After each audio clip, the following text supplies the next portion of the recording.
I think today people worry a lot about the world, about the economy, China economy in the world, but I'm a very optimistic. When people start to worry, that is the opportunity is. I worry about the blood testing, and she created good things. And I think great innovations, great companies always happen in the tough times. Life's like the music. You have up, you have a down, you have a long, you have a short notes. And I like the American movie, life is like a box of chocolate. You never know what you're gonna get, right? So I'm pretty optimistic. The opportunity in the future for equality is huge, because in the last century, the IT is for big companies. The globalization is for big companies. But now with the technology, we can serve those 80% of the companies that never been served. We can serve the 80% of the young people that have never been served. Technology for internet is so cheap, so easy to use. One of the reasons why we grow in China e-commerce so fast, much faster than the USA, because our infrastructure of commerce in China was too bad. When it is too bad, something happens and goes. Today we are working on the rural areas of China. I can never imagine that China, about 800 million people still live in the rural areas, are farmers. And there are about close to 200 million people. Their income is less than $1 per day. And before the internet, it's impossible for these guys to reach the PC because it's so difficult. Even people like me, I don't know how to use a PC. But now 80% of the farmers, those people using mobile phones. When you have the mobile phones, the internet, the data, things change a lot. So I'm excited about the future. People always worry. I love the young kids sitting there and talking about the dream, the hopes, because if they have the hope, we have the hope. That's what I believe. And let's just take what you do. And I've loved every description I've ever heard about how you serve people, and your story about the bamboo farmers and your wife and her friends. It was fabulous. But where's this going? What are you going to do? What are your plans to maximize the use that people in remote rural areas of China can make of their cell phones besides ordering your products? How are you going to get it? Are you going to get them in the banking system through cell phones? How? Well, we never know that we can grow so fast. In the past 5 months, we covered 4,500 villages. And these people, normally they use in very traditional way. It took them like we went to a rural area. It took the farmers 2 hours to walk to the downtown in the middle of the town and buy things. But today, because the mobile phone, and we can deliver things to their home, to their village within 72 hours. I remember last week I read a very interesting news. This is amazing. There is a girl, she told me a story. She said her grandfather, 92 years old birthday.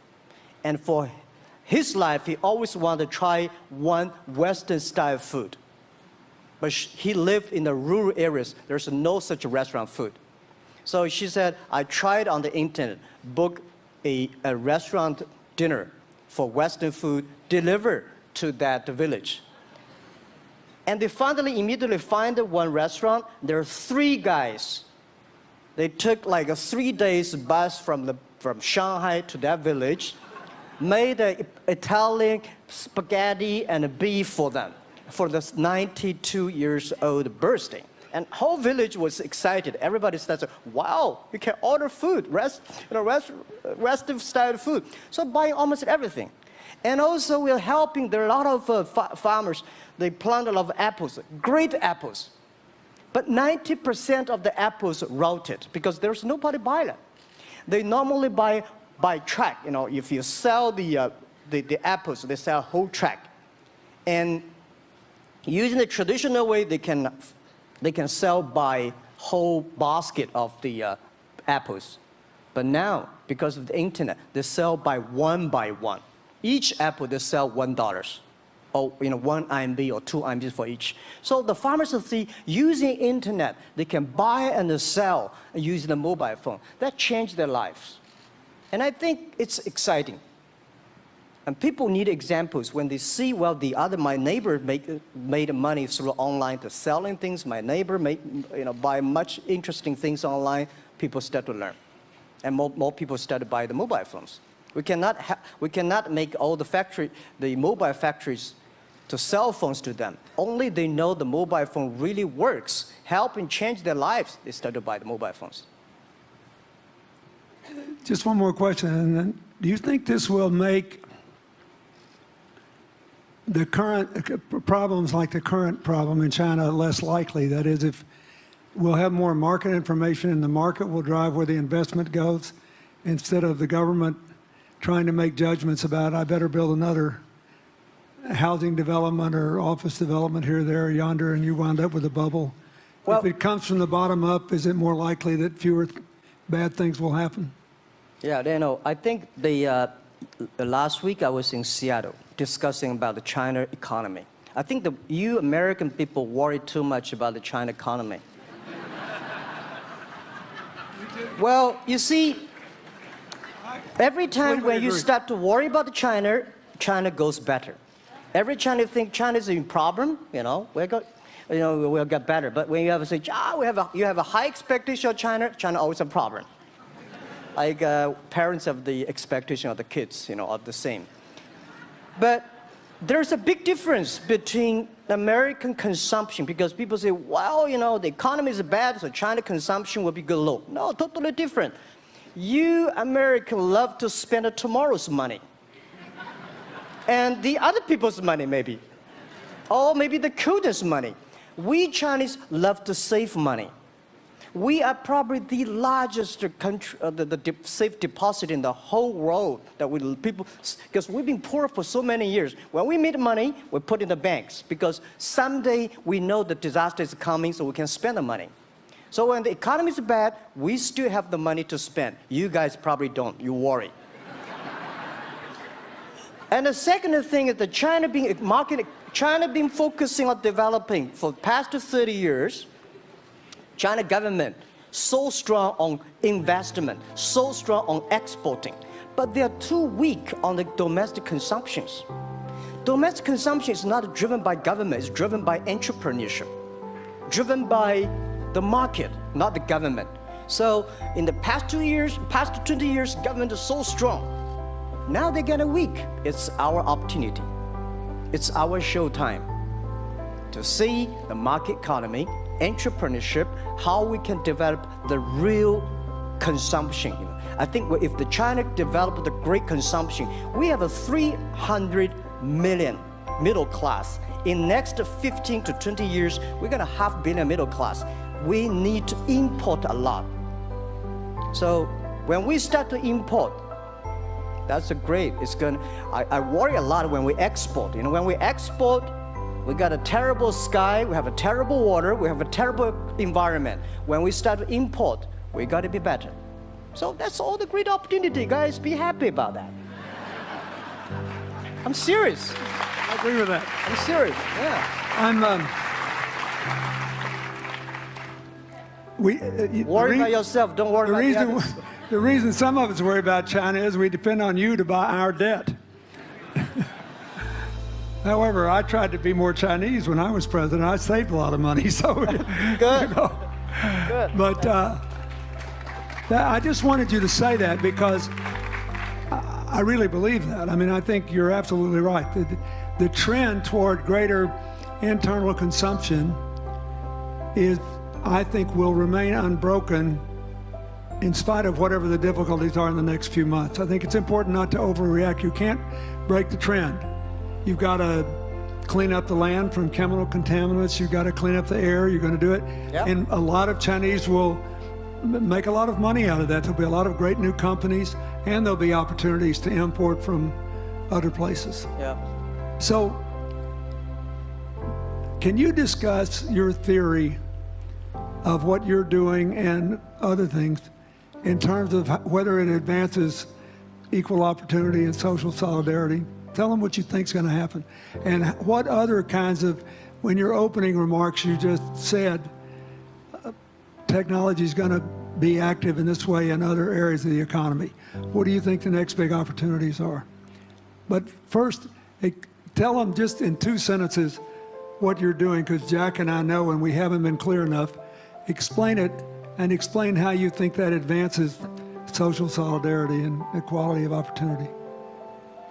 Well, our work is in the belief that access to health information is a basic human right, and that lab information, particularly because lab data drives 70% of clinical decisions, needs to be accessible to people before they're sick. So if you look at the word diagnose in the dictionary today, it says to determine the presence of disease from symptoms, which means by definition, we're determining that people are sick once a disease has already progressed. And our work is in being able to make lab testing accessible to people in time for therapy to be effected, and to do that in a way in which every person, irrespective of their insurance status, irrespective of where they live, can afford the ability to get a test done. So that means, in our case, we've invested the last 12 years in now developing hundreds of tests, many of which are less than $10. So $2 tests in the United States. And I think one of the amazing things about this country is that we have such an incredible ecosystem for fueling creativity, and that creativity can create new markets. So in answer to your question about the market being able to conform itself to social good, I think the creativity that goes into creating these new technologies creates new markets in and of themselves. And our basic belief is that those new markets come from empowering individuals and enfranchising individuals and trusting that individuals have the capability to engage with information, and in accessing that information, beginning to take control of their own outcomes and their own health outcomes, and in doing so, changing the way our healthcare system works. Think what this could mean for rural China, Yeah, for rural India, for Native American reservations yeah. in America, for the Mississippi Delta, for the remote areas of where all the jobs were lost from coal. You're all of a sudden giving people information. And one of the most important things I think we did in my second term as president in the healthcare front was develop this diabetes self-care program. And all of a sudden, you could be, Jack's company could be delivering the means to self-care based on your test. I mean, I think that this is a very big deal. We all want to live as long and as well as we can. And Craig Venner was here. We were joking about whether we'd make it to 100. But in the meanwhile, you want to keep people healthy. And if they're sick, you want to intervene early, not late. Yeah. Well, and if you look at, the ability to engage with this information, we have a $4 trillion healthcare problem in this country. 20% of it is type 2 diabetes, which is reversible. And we have 90 million Americans who do not know they are pre-diabetic. But access to information and the ability to engage with that information is the foundation for being able to change those outcomes and cost, right? One more fact, and then I want to call on Jack. You founded this company 12 years ago, right? Yeah. Tell them how old you were. I was 19. Yeah. So, don't worry about the future. We're in good hands. So, I was thinking about 19, where I am. 19, I've not passed the examination for university yet. I failed 3 times, but I think it worked out. I'm not good at schooling. Well, yeah, that's why I give confidence to a lot of young people in China. If Jack Ma can be successful, 80% of the people can be successful. People like her, we're jealous. But, well, equality, I would like to make a little bit of technology helping, because yesterday I was joining the UN Women Conference about gender equality. And I think the first technology revolution happened 200 years ago in the UK, released the human body, the arm, stronger. The second technology revolution in the USA for energy, you can last long. But this technology revolution release the brain. So this century is not a competition who is stronger, whose muscle is stronger. It's who is smarter, who is soft, who can listen. It's the challenge of wisdom. So man and woman equal. On the internet, you can never see he's a woman or man. And on the internet, women can serve much better than men on the internet. You know, men talking about the business, talking about numbers, competition, they make business very cold. Women, they make business very cozy, lifestyle, and interesting. 50%, more than 50% of our shop owners, more than 5 million shop owners are women. And people love that. I mean, this is the great thing I see, that this century we see more and more women leaders, on the state leaders, presidents. In the future, we're going to General Secretary of the United Nations should be a woman leader. And this is the great century for equality. And I feel excited about that. Let me ask you,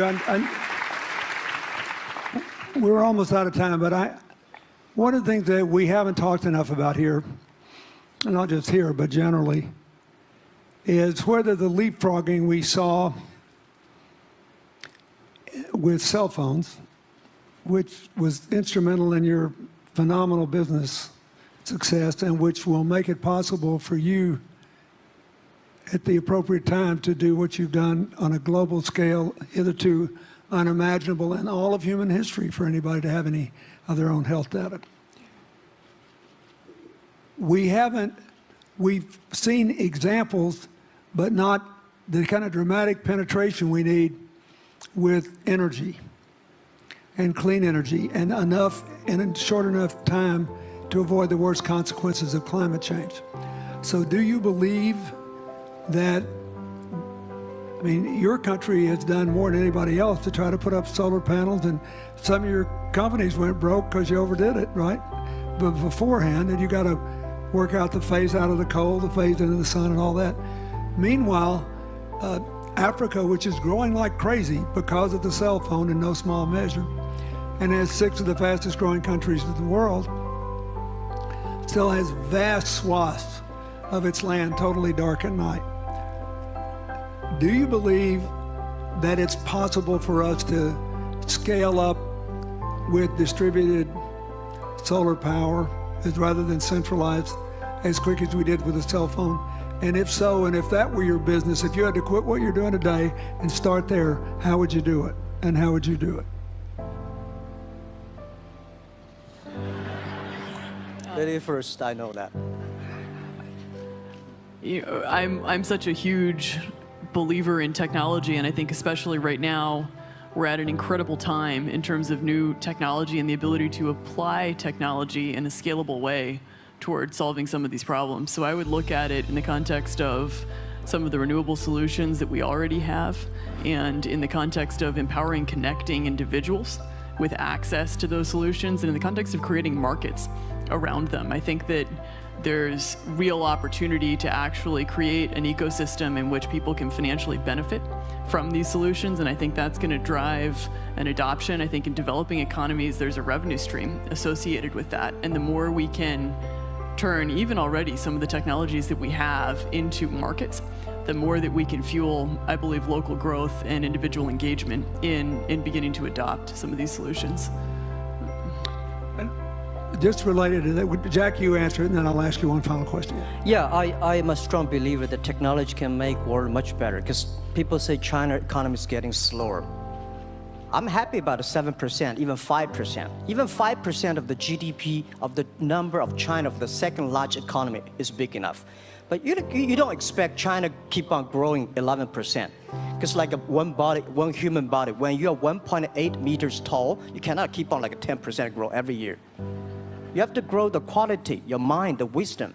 So I think China needs new technology to solve these problems, and which today the data, the clean technology all these things that China is supposed to do, if we keep on the tradition, the old ways, we'll go nowhere. This is why I feel excited, because people ask me, what is your dream now? Because I never thought I would be today. I can sit here talking to president.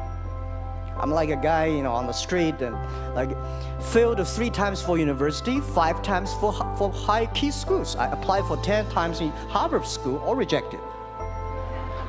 I never thought, because of the technology, because the internet give me this opportunity. So I think when I retire, I don't want the Chinese people have a terrible water to drink, unsafe for food, and the money we make all spent in the hospital.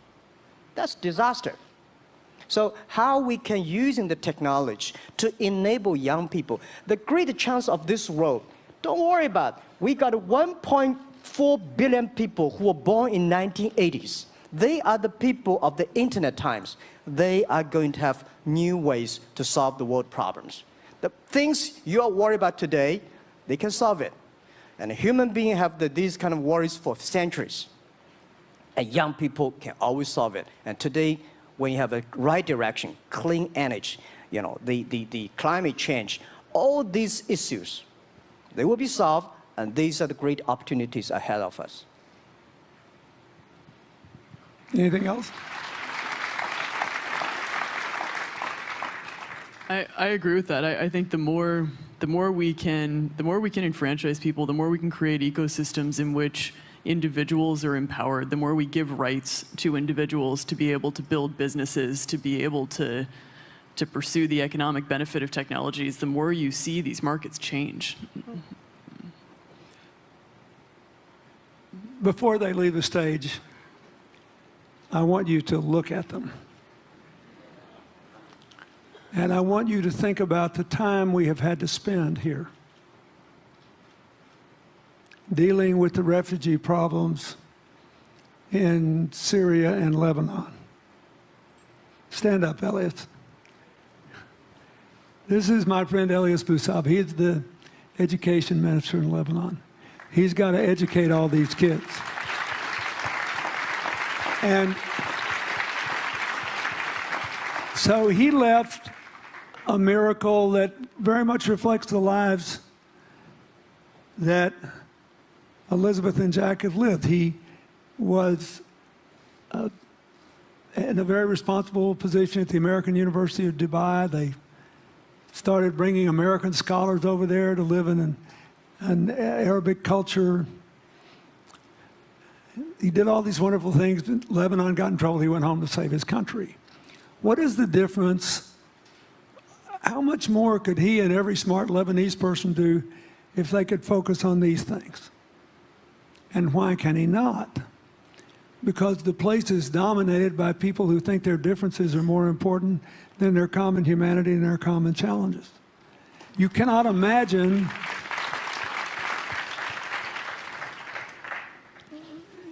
Jack Ma's proud of being Chinese. I like that. He never hid it. He's happy about it. I'm proud to be a global citizen too. Yeah. Yeah. And I imagine Elizabeth's proud to be a blonde-haired, blue-eyed American techno whiz from Northern California. Yes. But they don't, not a word either one of them has said has defined the meaning of their lives or the direction of their work with negative reference to someone else. My friend Dikembe Mutombo, stand up. No, you don't have to stand up. It'll hurt you too much. You're an old man. My 7'2" tall friend was just inducted into the National Basketball Association Hall of Fame. And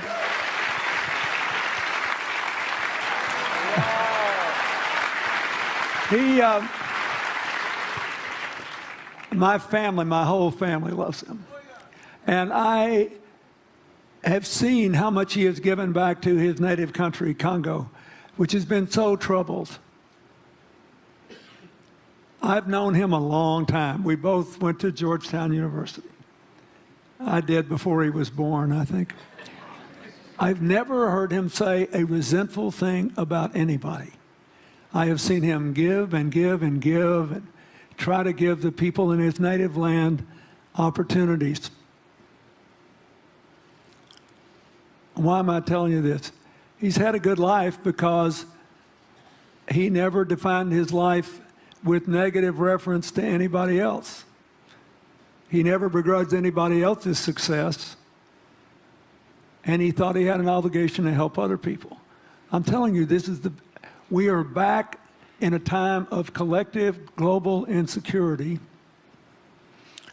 where the main struggle is the oldest one in human history, just in modern techno realities.